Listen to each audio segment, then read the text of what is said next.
सुनील जी, आपके पास आता हूं मैं। कुछ कांग्रेस के सूत्रों से, सीनियर सूत्रों से मेरी बात हुई इस हफ्ते, और कर्नाटक के चुनाव के दौरान चूंकि मैंने हर चीज को डिस्ट्रिक्ट वाइज मैंने तय किया था और तेलंगाना इस हफ्ते में स्टार्ट कर रहा हूं, तो वहां पे मैंने बहुत सारी चीजें स्टडी की थी। जहां पर आपका वो कर्नाटका का हिस्सा जिसे हैदराबाद कर्नाटक कहते हैं, कर्नाटक का वो हिस्सा जो आंध्रा के साथ लगता है, बहुत सारे डिस्ट्रिक्ट्स हैं, तुमकुर मिला के, चिकबल्लापुर और कोलार डिस्ट्रिक्ट मिला के, और एक दो और भी हैं उसके अंदर, और साथ में चामराजनगर जो कि तमिलनाडु के साथ मिलता है। तो मैंने सब ज्योग्राफी को जब स्टडी किया तो मैंने पाया कि जितने भी कोस्टल डिस्ट्रिक्ट्स हैं, ये coastal sorry neighbouring districts to other states है, तो वहां पे एक मिक्स किस्म की पॉपुलेशन है। और मैंने ये पाया कि हैदराबाद कर्नाटक के जो सारे जिले हैं, खासतौर से जो बीदार हैं, रायचूर हैं, इसके अलावा कुछ और यादगीर भी है उसके अंदर, बेलारी भी है, तो ये सारे डिस्ट्रिक्ट और इसके अलावा तुमकुर और साथ में चिकबल्लापुर और कोलार जो हैं या चामराजनगर, मैंने पाया कि जो नेबरिंग पॉपुलेशन है वो उसमें तेलुगु लोग काफी हैं वहां पर। ये मैंने बात हैदराबाद कर्नाटक में, और आंध्रा कर्नाटक जो है, आंध्रा कर्नाटक कहते नहीं लेकिन उससे सारे डिस्ट्रिक्ट पड़ते हैं उनके, तो ये मैंने देखा वहां पे कि बड़ी संख्या में कांग्रेस की लैंडस्लाइड विक्ट्रीज हैं। और ये इस पे मैंने फिर जब कांग्रेस के सूत्रों से बात की कि आपके लिए कुछ फर्टाइल ग्राउंड है, उसको आप ओवर लुक मत कीजिए, कि आपके लिए एक बड़ी विक्ट्री वेट कर रही है इस समय आंध्र प्रदेश में, जहां आपके पास सीटें ही नहीं है।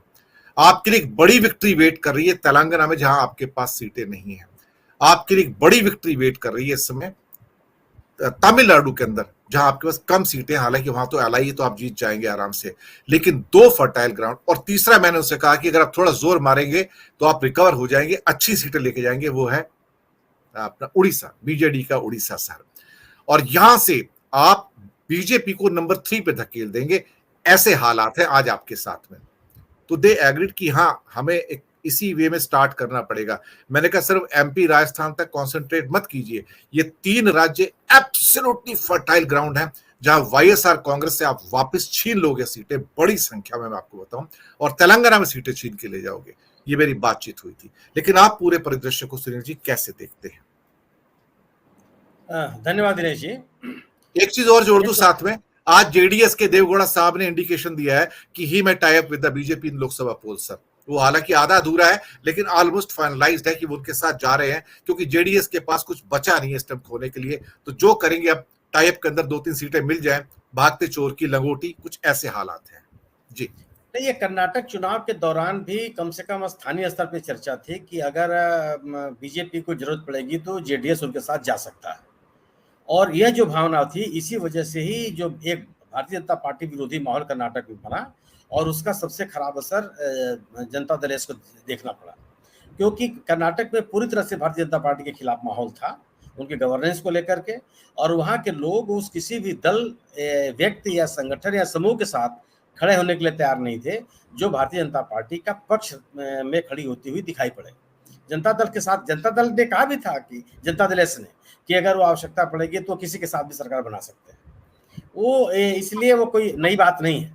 लेकिन सवाल है कि आप जनता दल एस कह रही है कि हम बीजेपी के साथ चले जाएंगे, जनता दल एस का समर्थक बीजेपी के साथ जाएगा कि नहीं जाएगा, सवाल यह है। क्योंकि कर्नाटक के चुनाव में, विधानसभा के चुनाव में जो जनता दल एस का समर्थक था वो कांग्रेस के साथ चला गया, वो बीजेपी के साथ नहीं गया।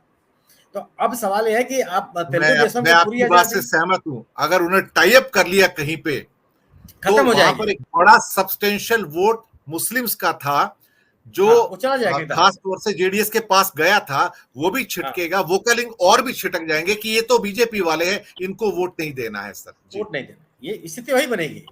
आज देखिए, मेरा अपना मानना यह है कि पूरे देश में दो तरह के मतदाता हैं, भारतीय जनता पार्टी के समर्थक या भारतीय जनता पार्टी के विरोधी। और भारतीय जनता पार्टी के विरोधी मतदाता है वो कंसोलिडेट हो रहा है किसी एक के पक्ष में, जो जहां मजबूत है। कर्नाटक में उनको कांग्रेस मजबूत स्थिति में दिखाई पड़ी, वैकल्पिक व्यवस्था देने की स्थिति में दिखाई पड़ी, बेहतर सरकार देने का उनके दावे पर उन्होंने विश्वास किया, वो कांग्रेस के साथ चले गए। और उनको लगा भी कि भारतीय जनता पार्टी के साथ किसी भी कीमत पर कांग्रेस समझौता नहीं कर सकती, या जो एक मजबूत विपक्ष की स्थिति है कांग्रेस की, उसने एक बड़ा डिविडेंड दिया है कांग्रेस पार्टी को, कर्नाटक में। और इस अविश्वसनीयता का नुकसान झेलना पड़ा है जनता दल एस को। अगर आप स्थिति ये देखेंगे कि पूरे देश में, आप पूरे साउथ में देखिए ना, आप बिल्कुल सही कह रहे हैं कि तेलंगाना और आंध्र प्रदेश दोनों राज्यों में कांग्रेस मजबूती के साथ मौजूद है और मजबूती के साथ लड़ रही है।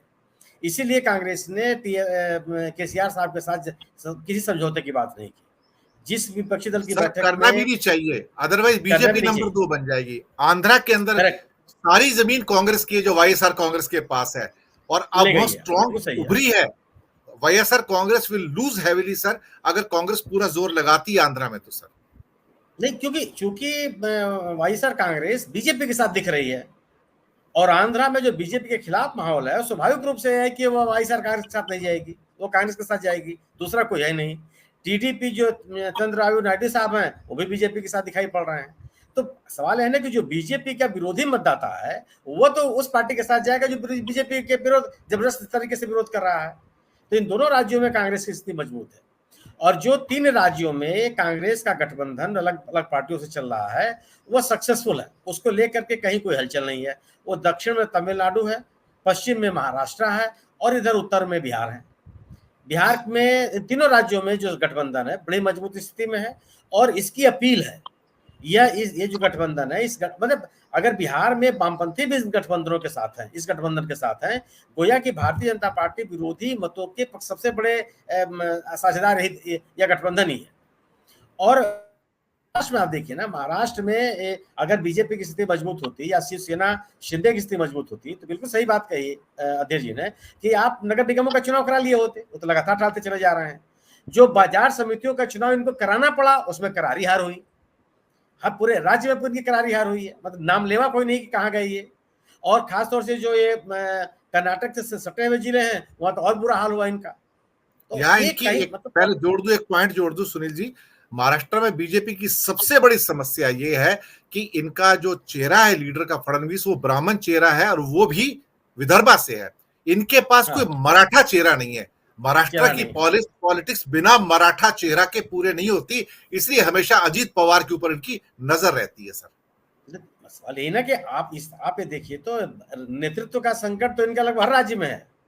उत्तर प्रदेश में एक योगी जी को हटा दीजिए आप, योगी जी ने अपनी ताकत से और अपने गतिविधियों से एक अपना चेहरा बना लिया उन्होंने, और उनके पीछे निश्चित रूप से प्रदेश का एक बड़ा हिस्सा है जहां उनका बहुत बड़ा असर है।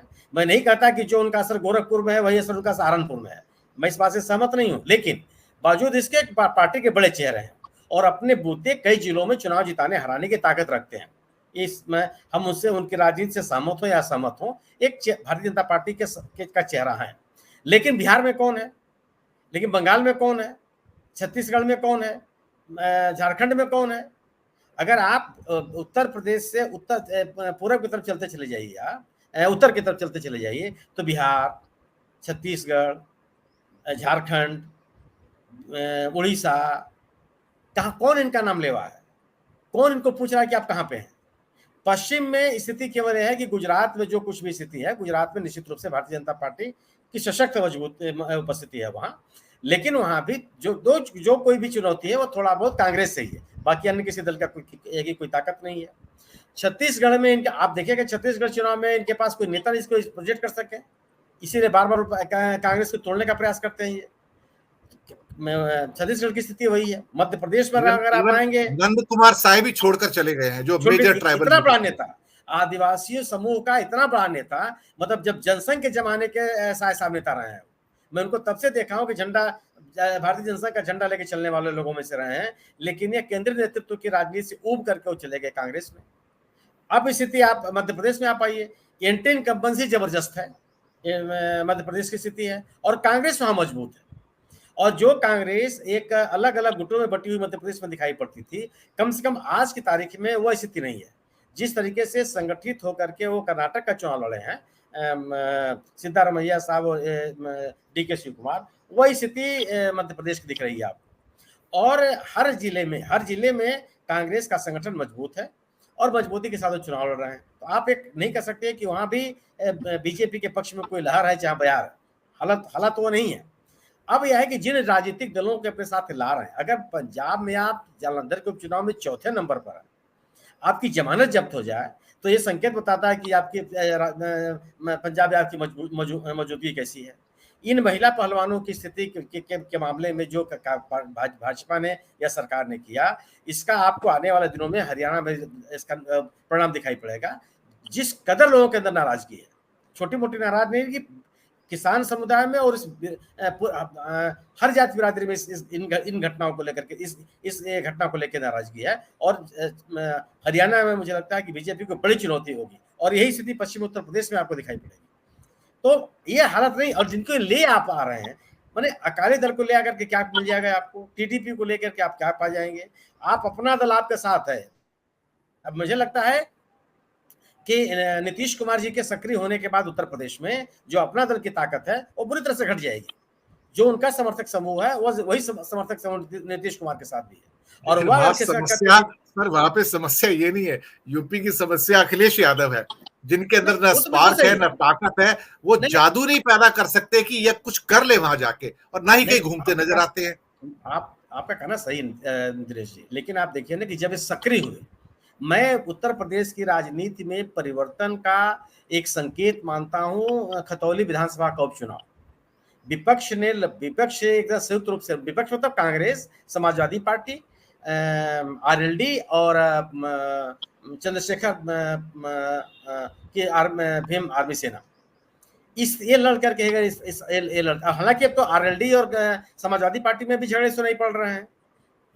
जो स्थानीय निकाय चुनाव है उसके बाद आरएलडी ने अपनी बहुत सारी नाराजगियां व्यक्त की समाजवादी पार्टी के साथ, लेकिन समाजवादी पार्टी के साथ साथ आरएलडी की मौजूदगी पश्चिमी उत्तर प्रदेश से बहुत जबरदस्त है।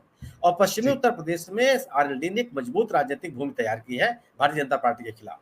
अगर 3-4 पार्टियां मिलकर के उत्तर प्रदेश में चुनाव लड़ती हैं मजबूती के साथ, और कांग्रेस ऐसा कर रही है कि जिन राज्यों में जो राजनीतिक दल मजबूत है उनको मदद करने के लिए तैयार है, तो मेरा मानना यह है कि उत्तर प्रदेश में भी ये सभी राजनीतिक दल मिल करके भारतीय जनता पार्टी के साथ कड़ी चुनौती प्रस्तुत करें।